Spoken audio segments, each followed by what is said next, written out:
Title: Whispers in the Walls.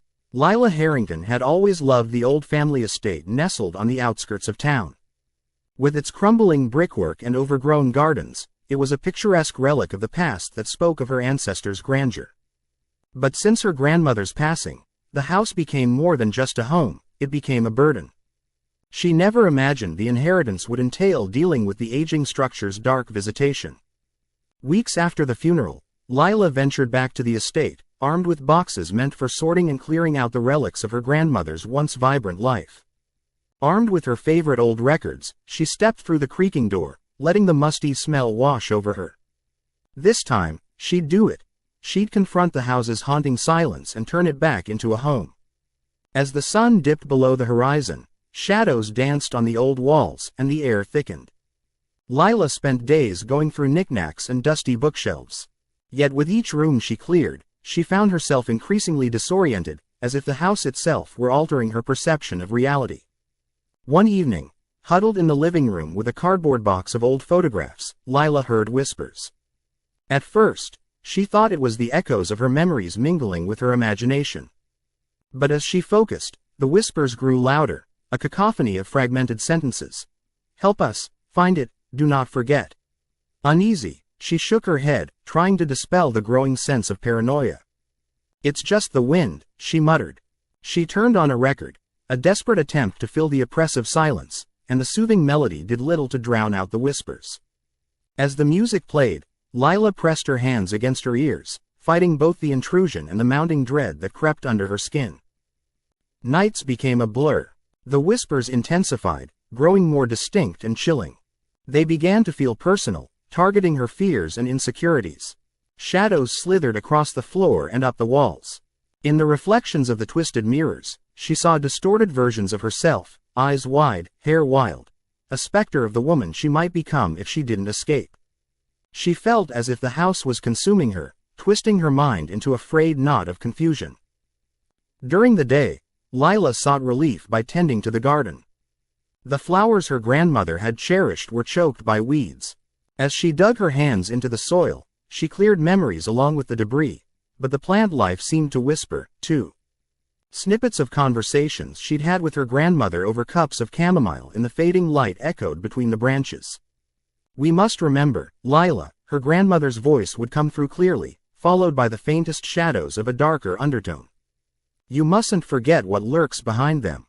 Quote, sleep became elusive as shadows crept into her dreams. Dark figures that hovered in her periphery, hushed voices murmuring secrets and warnings.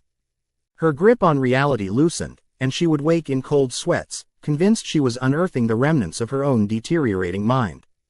One fateful night, as she stood in the hallway, a delicate porcelain doll caught her eye. Its vacant expression mirrored her internal struggle. With a surge of emotion, she snatched it from the shelf. "You don't own me," she screamed at the doll, the echoes of her own anxiety dancing around her. The whispers escalated to frenzied laughter that bounced off the walls, spiraling into cackling madness. As the evening darkened, Lila realized she was not alone.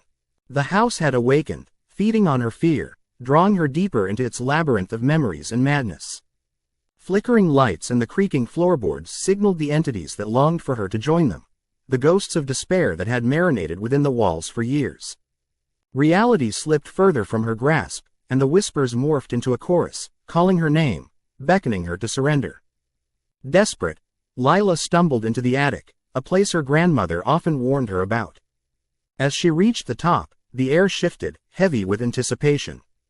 The walls pulsated, and she could hear it clearly now. "Remember us, join us." Suddenly, she found herself surrounded by mirrors, each reflecting past versions of her. The 6-year-old girl laughing, the teenager uncertain, the young woman discovering the world.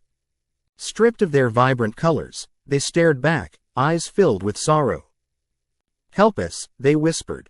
"You're losing your grip. You're one of us now."